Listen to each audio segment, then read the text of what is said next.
Hi, Ashwini. It's really nice to see you here today. Thank you for joining our Expat Stories. We have known each other for more than a year so far, but I would love that if you can tell a little bit about yourself, what brought you to Germany, how long you're here, and which country you're coming from. Okay. So, hi, Sarah, and I'm really happy to be here today because, yes, we know each other since a year and it's been really great collaborating always. So, yes, I am Ashwini Sarode and I am from India. I came to Germany 5 years ago and I work as a software developer in an IT company and also have founded a expat platform for expats in Germany, which is called the Deutschland Diaries. And I offer support with networking. I offer support to build their own portfolio, as in your resume and your career coaching. So, yeah, that's what I do, and that's me. That's really nice. You mentioned that you've been here for 5 years so far. Like, what was the biggest challenge you faced for finding your first job in Germany? The biggest challenge everyone faces here is the language, and I was the same way. I didn't learn German when I came here to Germany. I started learning after coming to Germany, so that was my biggest mistake and a barrier. Second barrier was I didn't know much people, so I didn't network before coming to Germany.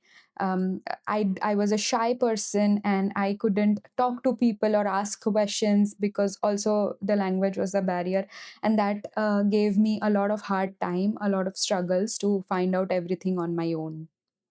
Yes.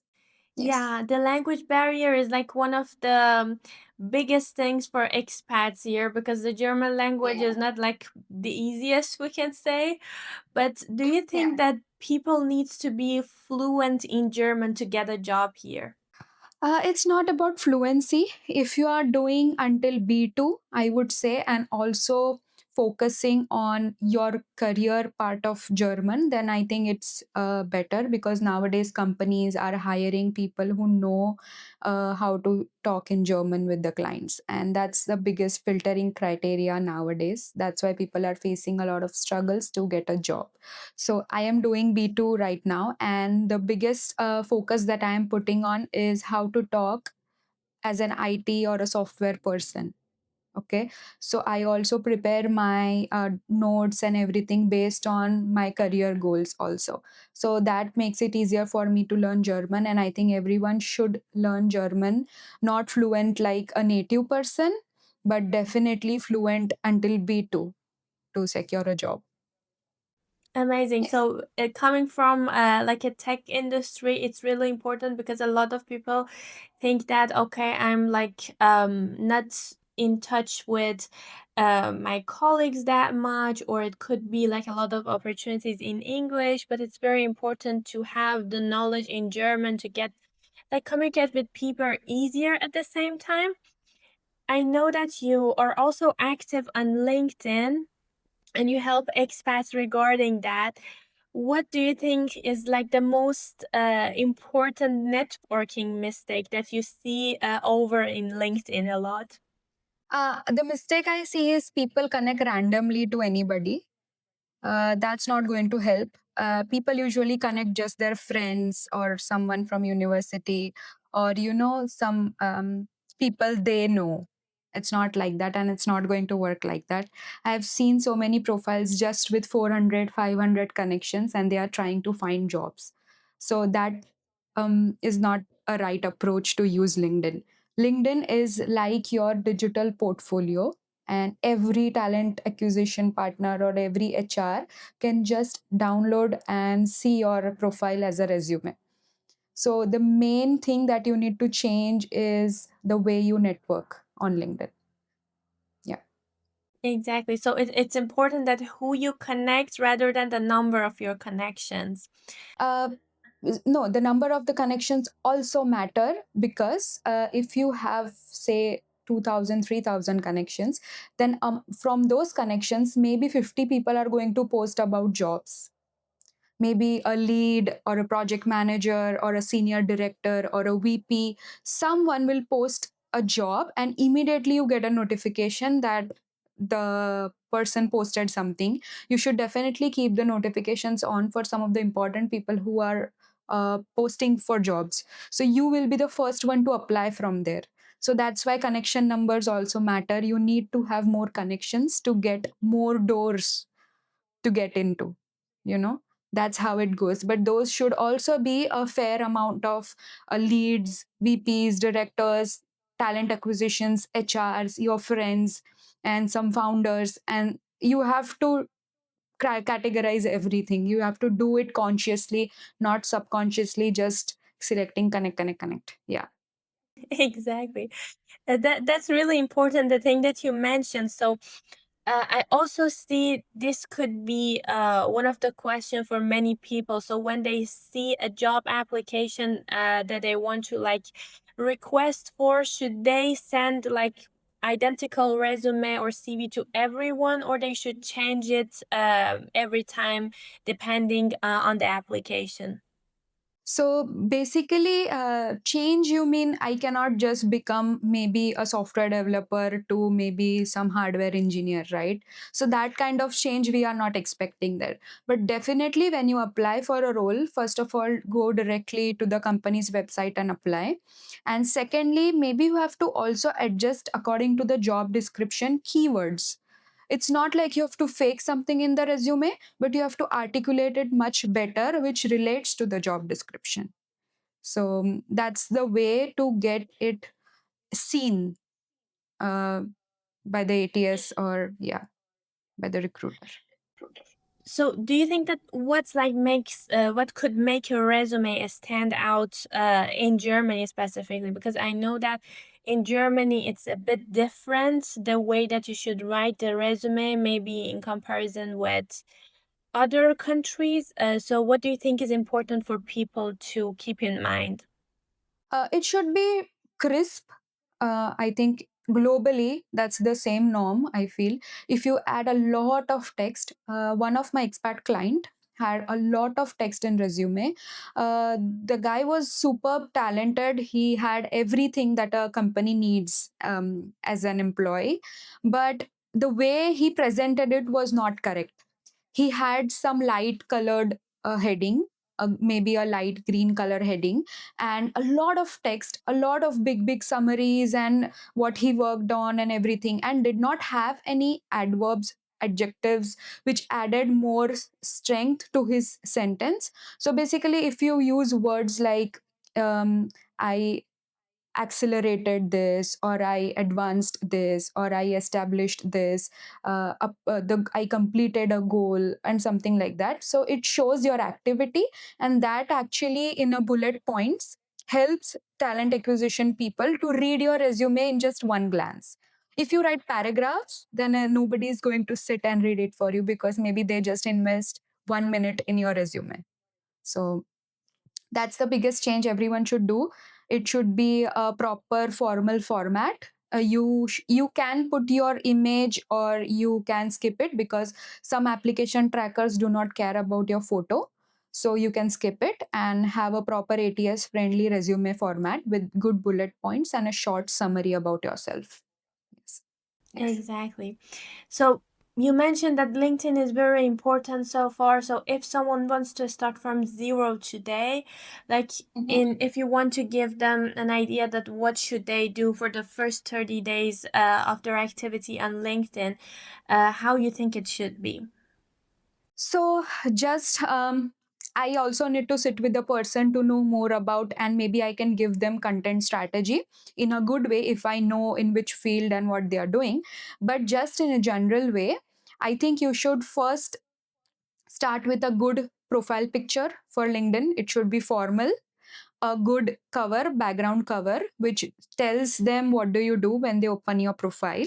Second, a good about section and a good headline that describes what you are and which position you are or which company you work with. So that gives you a overall good profile, adding your experience. And if there are recommendations from someone from your past company, they can write there for you that they loved working with you and something like that. That adds strength to your profile. And then they need a content strategy to post for the next 30 days. what they are doing, how are they doing it, what struggle they faced, and they are available for work or not. A person contacting you should know that you are the main person in that domain. You have to showcase yourself out there as a main person in the domain. So you don't have to know 100% of the domain. You have to research every day, make some good posts by giving out value to the people who read it. That should be the first 30 days content strategy for them. Exactly. The thing that it really caught my attention is recently I'm talking with a lot of expats, and like a lot of them are mentioning the same thing, that LinkedIn is a lot underestimated, and it's one of the most powerful tool that they can use to find a job, even in today's economy and today's like job market that we can see. Yes. But do you think also okay that people message the hiring manager, HRs directly, or is it something that everyone's doing these days? No, that's you have to do it. It's not a bad thing. First of all, but you should not do it like hi and leave there. Because the person is a stranger to you, they will not reply with hi. You have to be formal, you have to be direct, and you have to ask what you want. But not like rudely. You have to definitely mention some good things why their profile caught your eye and why you are texting them, because maybe they posted for a job opening that you are interested, so you already apply maybe, and they let them know that you already applied. Or maybe you saw their comment on somebody's post which indirectly tells you that they are open for hiring. So maybe you can ask them, are there any positions, because I am in this position and I'm studying this and I want to apply for this company. So could you suggest me some open roles or something like that? There are few templates that you can use, definitely, but do not do any informal conversation or send a resume directly saying, please scan this resume for me. Is it good or not? So I have gotten so many messages like that, that people just send me the resume directly without even saying hi and telling me, please go through my resume. And it doesn't happen like that. I need to take time, maybe an hour or 2 hour, to go through your entire profile, your resume, how does it reflect your work and everything. And you should also be thankful when they reply. You should be more kind in that way. You should not just ignore their message if they say that sorry, I cannot help you with that. It's okay, they took a time and they also have some problems, so they say they cannot help you. But you should always be kind in also about that. I think that's missing because people lose their motivation to reply back when somebody they think is not helping you. Okay, that does not how it's not how it works. So I think you have to cold email or you have to text them if you can directly see the position is open, or you see that they are very much active on LinkedIn and talking to people, then they are more interested in knowing if you are available. So yeah. Exactly. So, do you think that if someone like keeps getting rejected, what's like the first thing that they should review after that? Maybe they should review how they are applying to these companies. I would really recommend everyone to start applying from the company portal directly, because then that reaches their ATS system and not maybe via LinkedIn or some other platform. I would really recommend everyone to do that. And second thing, maybe they should see what's wrong in their resume format. Or if the format is correct, then definitely they are not doing the tweaks or articulation according to the job description. Yeah.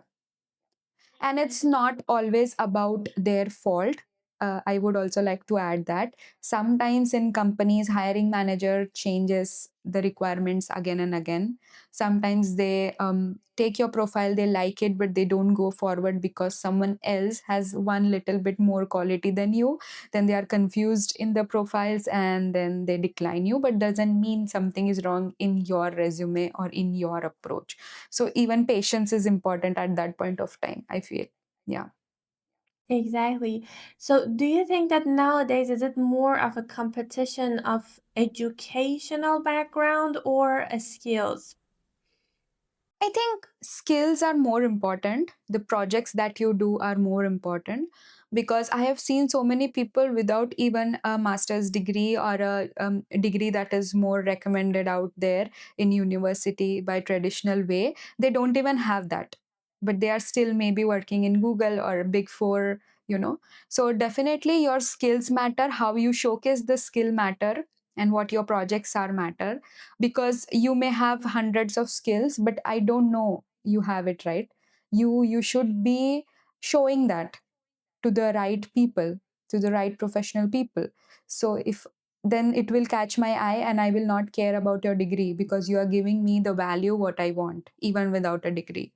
So yeah, in Germany, anyways, every university is good. It's not like one university is bad or the other is bad. Every university is doing good in Germany. So even if you are from any university here, it doesn't matter. You can still land a job. And yeah, it's just your skills that you need to develop here. Exactly. And today we see a lot that everything is changes pretty quickly through AI, and everyone is basically talking about that. Do you think that people can use the knowledge of using AI as a benefit, as like an advantage in their resume, or it could be something that maybe remove the role of the person in near future? No, I think AI is very helpful and you should update yourself according to the trending market, technology market. So that's no harm in using AI, but it should not look like it's AI generated right away. You have to also add your voice to your resume or your cover letter. What I usually do is I write my entire story in a informal way, and then I tell AI to maybe rephrase it.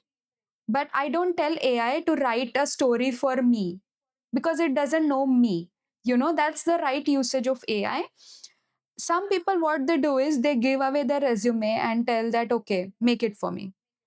So it will just add some random trending words, and maybe that will not relate with what you did in the past or what you want to do or what the job description is. Okay, so you have to make a story for yourself. Even if you are applying for a job, you have to see, okay, these are the certifications they need, these are the ones that I have. So maybe I have to tell AI that, okay, I have this, please add this here.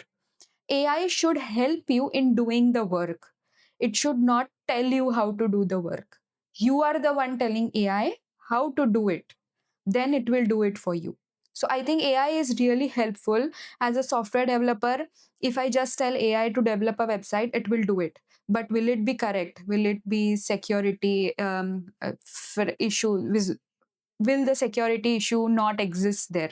Okay, they will, because I just told you the AI to do it. It doesn't care if it's right or wrong. But as a software developer, it's my duty to tell it what to do, how to do it. Then it helps me to do it, but I correct it every time, because it's my story and I have to tell it. That's the correct usage of AI. Exactly. That's really important because a lot of people are afraid that their role would be not existed in the near future, which could be true for some roles with which um the knowledge is the only thing that is connected to that. But when you need to do also uh do something new about do something new about everything, like think out of the box, this is something that AI can't help regarding that. It's like just we can say maybe a master degree in background with a lot of knowledge, but how you use it is very important. Yes. These days, I also see a lot of people coming to Chance Karte in Germany. They're looking for a job. They have a very limited time. I think it's a 1 year program or so. Yes. And uh, when they applied for this, they think, okay, I come to Germany. It's like, for example, 2025, 2024, but the market has changed a lot. And since they have like a very limited time to start networking, learn the language and everything. So if you want to give them an advice, how you think it should be for them, from where to start and how to proceed to can secure a job in less than a year. Okay, so if first of all, if you're coming for with the chance carter visa, then you should be prepared. As I said, you should before a year. Now you know that you are going to go to Germany next year because you have started planning it and applying for chance carter. Then first of all, you should start networking with the right kind of people in Germany for what you are coming. Maybe they can be in your company or in the similar positions that you are going. Maybe they are in different company, but still they do the similar work what you do. So first is that. Second is you should not come to Germany if you don't have B2 visa with chance carter. B2 German language with chance carter. You should not come to Germany without doing B2 with chance carter, because in a year you have to prove yourself, and if you can't talk the same language people do, you cannot prove yourself. As a student, you still get chance opportunities to learn the language when you are studying, and that chance you don't get as a person who is directly coming for job search. So I feel these two things they should do it, otherwise they should not leave everything behind in their home country and come to Germany, because they will just go back with struggles and maybe not a job. So, yeah. Yeah, exactly.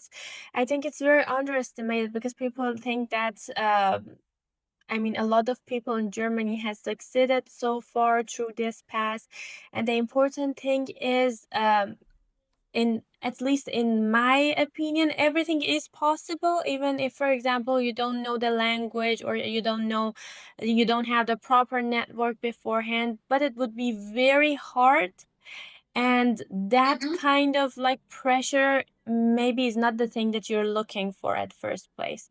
So it's not something that they can't do, but it would be very hard to do that. Yes, yes.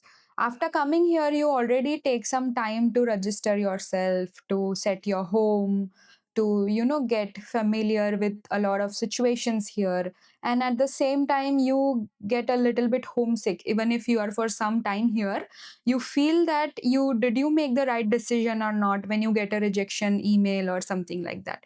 So to overcome your emotional questions and to also be physically doing a lot of work at the same time, it causes a lot of mess in your head. That's why I feel if you're sorted with people, if you're sorted with language, then you have the happy times more than the struggle times to remember.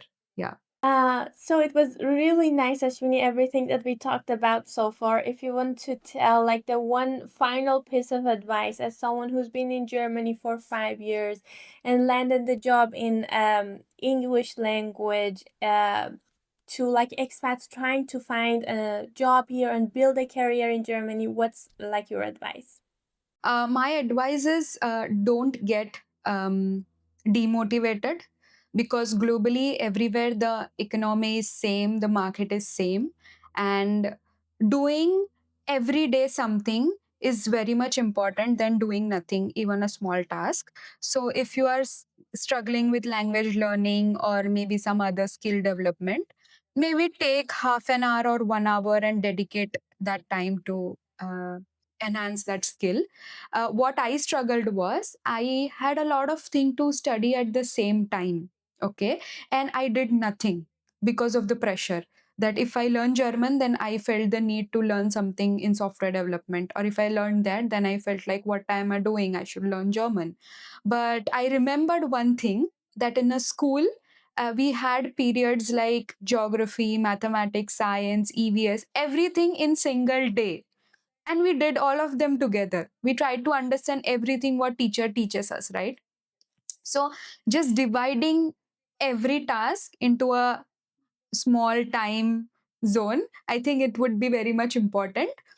You make 1 hour for this, 1 hour for this, and automatically you will feel that you established something today which is taking you towards your goal one by one.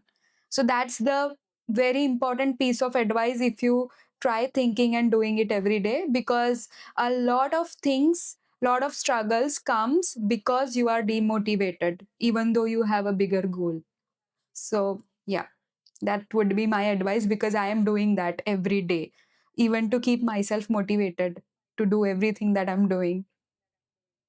Yeah, that's really nice actually. That's something that a lot of people should look into it, specifically with the language. I also had the same problem. I think it's something that people can grow a lot by dedicating a specific amount of time every Exactly. day for the language, and like a lot of opportunities would like a lot of doors would open to them if they know the language. Yeah. Amazing. Ashwini, thank you so much for joining us. I really enjoyed the conversation, and yeah, thank you again for being in the Expat Stories series. Thank you, Sarah, for inviting me, and it was also lovely talking to you. I really hope that in future we collaborate more to bring value to, make a life little bit easier in Germany for all our dear expats. So, yeah, it was a good day, and thank you. Have a pleasant day ahead, and see you. You too. Thank you.